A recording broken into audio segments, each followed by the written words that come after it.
Making this video could not have come at a better time. In fact, just over the last few days, we were asked multiple times, how do we make this move across country to Fort Collins in Northern Colorado? So in today's video, the 10 steps of moving to Fort Collins is going to discuss just that.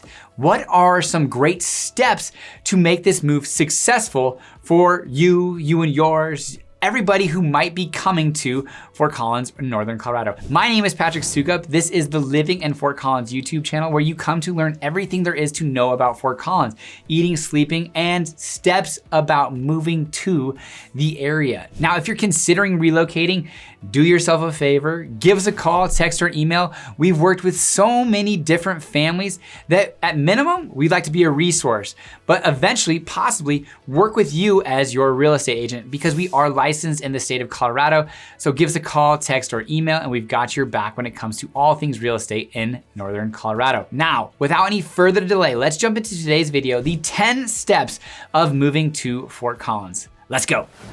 Okay, first and foremost, it's extremely important to realize what individual comfort level you have on making a move. Maybe you're a military family and have moved 10, 15 times over the last 15 to 20 years, and this is just kind of part of it. You know exactly what you need to do. Or maybe you've lived in one state or city your entire life, and this is the first move across country, and so your comfort level is a whole lot different. That's an honest conversation that you have to have with yourself. Then you also have to discuss with yourself, what is my time and financial ability and availability to be able to accommodate research, trips, all of those things revolving around this move to Fort Collins and Northern Colorado. So that's really the first thing that you have to take into consideration before jumping into these steps. But step number one is going to understand, is this a job relocation or is this a decision that we're making on our own? Job, generally speaking, you don't have too much say. Maybe you have the options of going to Fort Collins or Santa Fe, or you have options between Fort Collins and Colorado Springs, and you have to decide between the two. So maybe your options are minimal. But if you're deciding just purely based off of a choice, you might have an NCAA tournament bracket style options for cities and have different criteria that are important to you. So probably the first step that you need to really understand is, if it's a choice, what are the criteria that matter most to you? Is it cost of living? Is it schools? Is it distance to amenities? Is it the underlying economy? Is it the multifaceted economy? Is it the political stance of that area? That's definitely something that is going to be unique to each individual that really ultimately can put one city above a next, or move one city from one bracket to the next and finally get you down to kind of your final two and ultimately the one who wins. But that's probably the step number one, is prioritizing what your individual priorities are if it is a choice, move, or relocation. Number two, we are going to assume moving forward that this is more of a choice relocation than it is a job relocation and you are kind of placed here. So step number two is make sure that you visit the area multiple times. Now, maybe that is that you've been been to the area because your kids went to college here and you've been to Fort Collins, Northern Colorado multiple times. Maybe it was that you had an internship here during the summer, or literally lots of different ways that people find themselves spending a significant amount of time in Fort Collins in Northern Colorado. And I think that would be the underlying determination. Have you spent a significant amount of time in Fort Collins in Northern Colorado to know that this is the area that you want to move to? Now, step three could actually come before step two or in the middle of step two if you're visiting twice in between step one and two.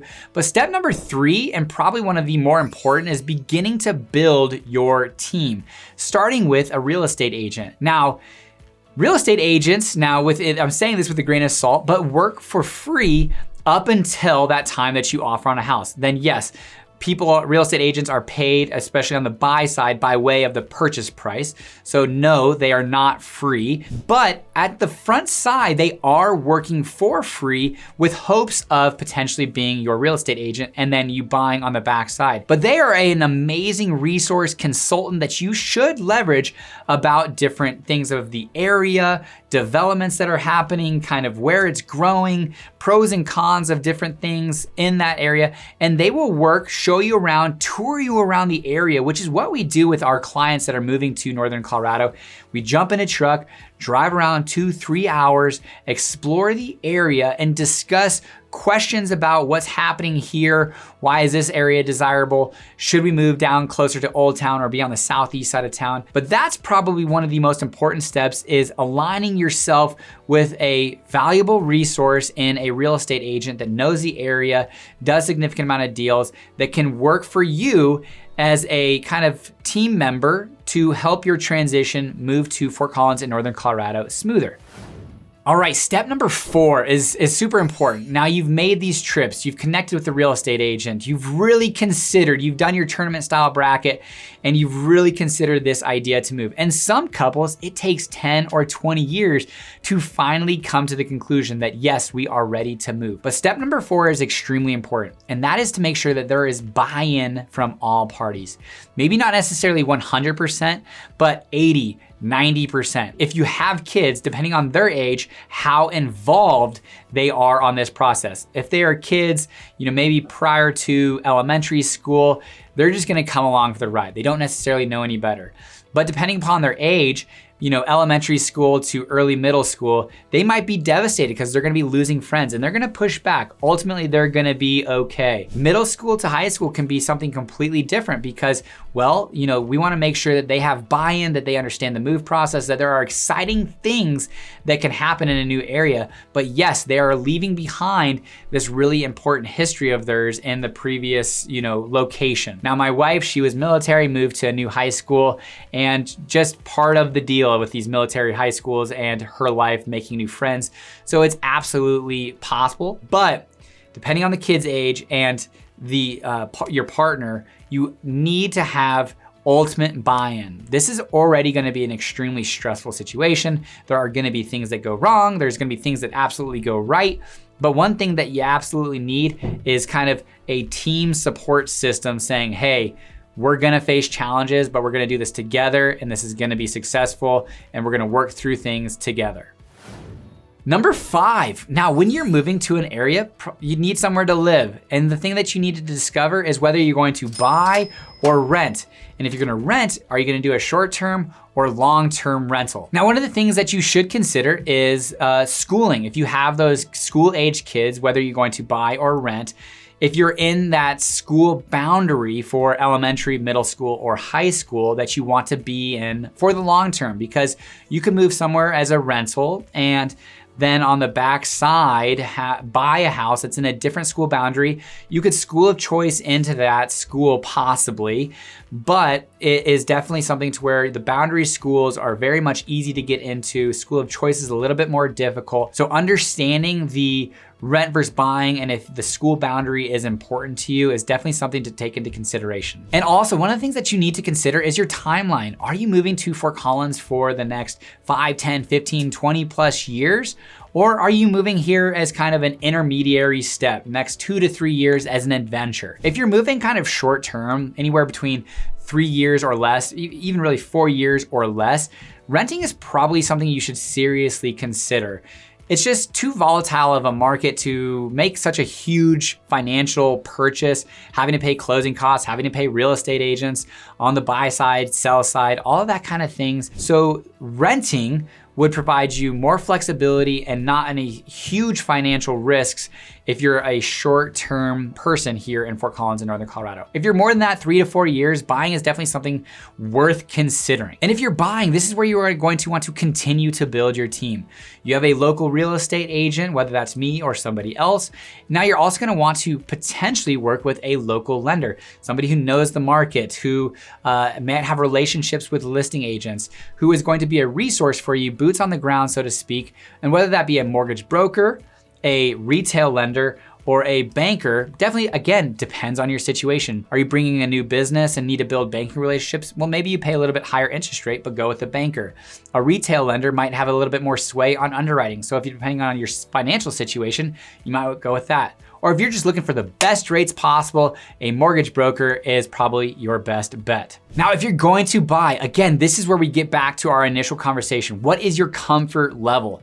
Are you going to buy 100% virtually? That the first time you see the house is the day you close. If you do that, it definitely gives us a lot more anxiety on our side of things, but we've definitely got systems in place that can help minimize some of your anxiety as a purchaser. We will get in the house, do a virtual tour, look at things, listen to sounds that you can't see on camera, smells, things that are important buying a house that you don't get through video or photos. But we will get in the house, send videos of closet depth, ceiling height in the garage, ceiling height in the basement, how close neighbors are, a true 360 view of the house. But that's one option. The other option on the other spectrum is if your comfort level is, hey, we need to be boots on the ground, be on site, feel that we know the area before we can purchase. So we're gonna do a short-term rental and then eventually buy. We can work within that spectrum, whether that is, again, financial availability and time availability of making week-long trips or 10-day trips over a spread out 2-weekend time period so that you can view houses in person, but then go back home. So that's a conversation that you have. What is your comfort level if you're trying to buy out of state? And whether you're buying or renting, knowing what type of property you're wanting. Are you wanting to do a short-term rental or a long-term rental, move twice on the long-term rental side of things, but at least maybe rentals are gonna be more turnkey, generally speaking, than if you buy a property. Are you wanting a turnkey property or a property that needs work, renovation that you're gonna need to do prior to moving in and rely upon our contractors that we can supply you? But you're gonna have to build, kind of a timeline. This is gonna be one of our steps later. But buying or renting, you're gonna just need to know kind of what process you feel comfortable with, whether that be a short-term, long-term, turnkey, or a house that needs renovations. Which step 6 is laying out that timeline, that roadmap of your purchase. We just had a conversation with clients who were just out for a weekend-long trip exploring areas and decided that yes, Northern Colorado is in fact for them. And they're not gonna list their house until really middle of April-ish. And so we start to reverse engineer, and they're gonna have to sell their house and their location, move here, and then buy, whether that be contingent or a short-term rental.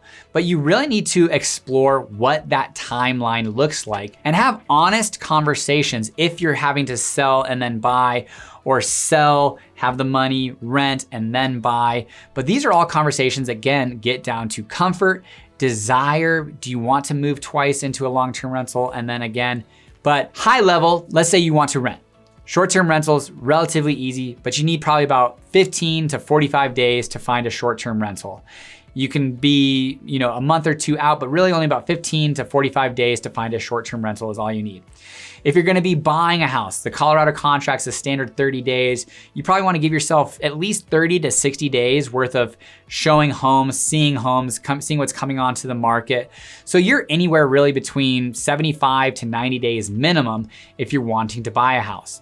And then from there, if you're having to sell, that timeline contingent, these are all things that you want to build a timeline. And as crazy as it sounds, these timelines go so fast. We worked with a client that moved here, wanted to do a long-term rental. Their lease was up at the end of May. They ended up just closing a couple weeks ago. So they're a few weeks or a couple months prior to the end of their lease agreement, but they're gonna sublease that out. And this was a conversation that we had a few months prior to them moving out to Fort Collins and doing a long-term rental.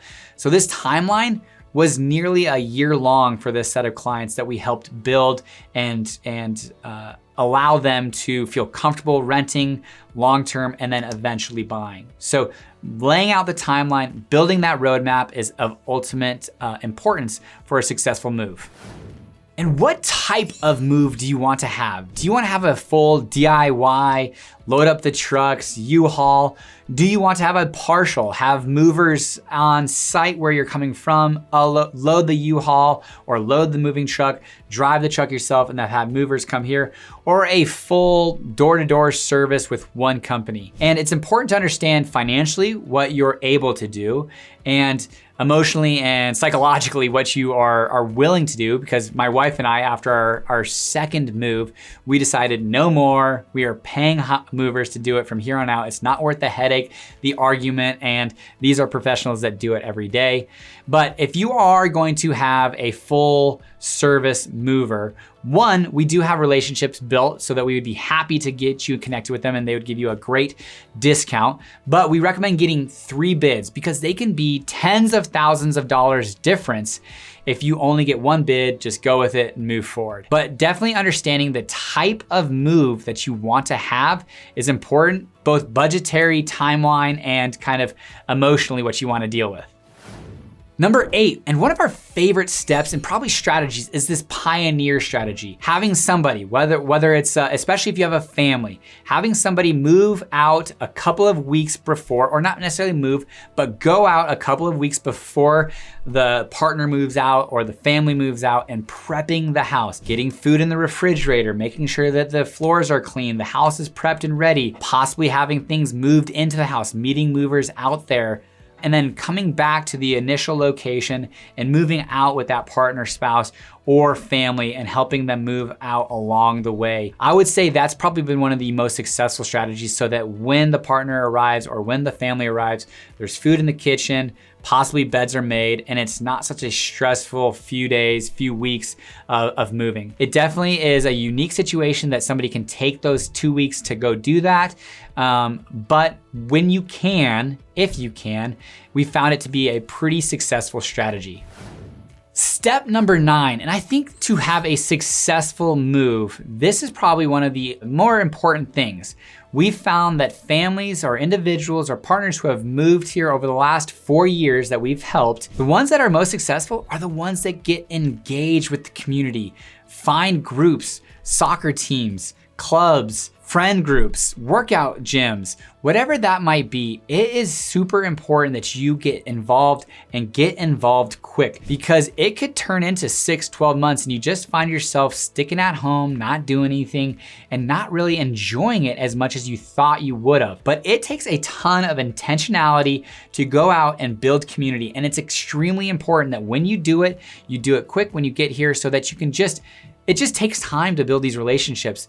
And rather than starting at 6 to 12 months in, you started it from the first couple of months. And so by the month 6 or 12, you've got these really solid groups of friends. Some of my best friends at this point in time in my life are folks who have moved here from different locations that we've built phenomenal relationships. And I've been able to intertwine them at different barbecues and kind of client gatherings. And it's just been awesome. But the people who've had the most successful moves are the people who get engaged quickly and understand that importance. Which finally, step number 10. I think this is mindset. And mindset, sure, it's kind of a, froofy type of deal, but it's super important because it is not gonna go perfect. We've dealt with a lot of different client move situations and seen successful moves and seen non-successful moves. But I think the ones who have had the most successful move has gone into it with this state of mind that said, hey, it's not gonna be perfect. There are going to be obstacles. Things are going to overwhelm us in the sense of, hey, this is much better than we thought it was gonna be. Things are going to underwhelm you. Man, we really thought this was gonna be better than what it was. But people who've gone into it with that mindset of flexibility for both the good and the bad, but understand there's going to be change, but we made this move. We've gone through all of these steps. We've gone through the NCAA tournament bracket. We've made sure that our priorities are set. We've made the move as best we can. We've hired a good real estate agent. We've got a good lender. We took the time to visit the properties.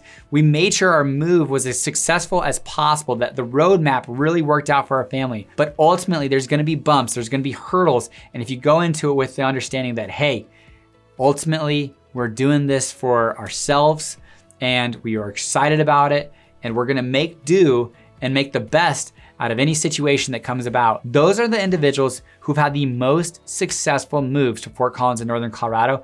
And what we've found, love it more than maybe even myself. They rave on the community more than I can. And I think it's because of some of their mindsets. On the flip side, folks that maybe come and don't have complete buy-in from all of the family or both partners and ultimately have to move back or want to move out because it's just not what they expected, or they had these, kind of ideas of grandeur that just didn't play out necessarily the way that they thought. Those haven't been super successful, and we hate to see it, but we have seen it. Fortunately, it's a super, super small percentage, but if you can follow these 10 steps, not to a T, ask us questions, ask us guidance, anything along those lines, I think we can really help those individuals considering a move about things to consider, different roadmaps, timelines, buy-in, different moving companies, real estate agents, lenders, all of that good stuff. We can really truly be a resource and help you make that as successful move as possible.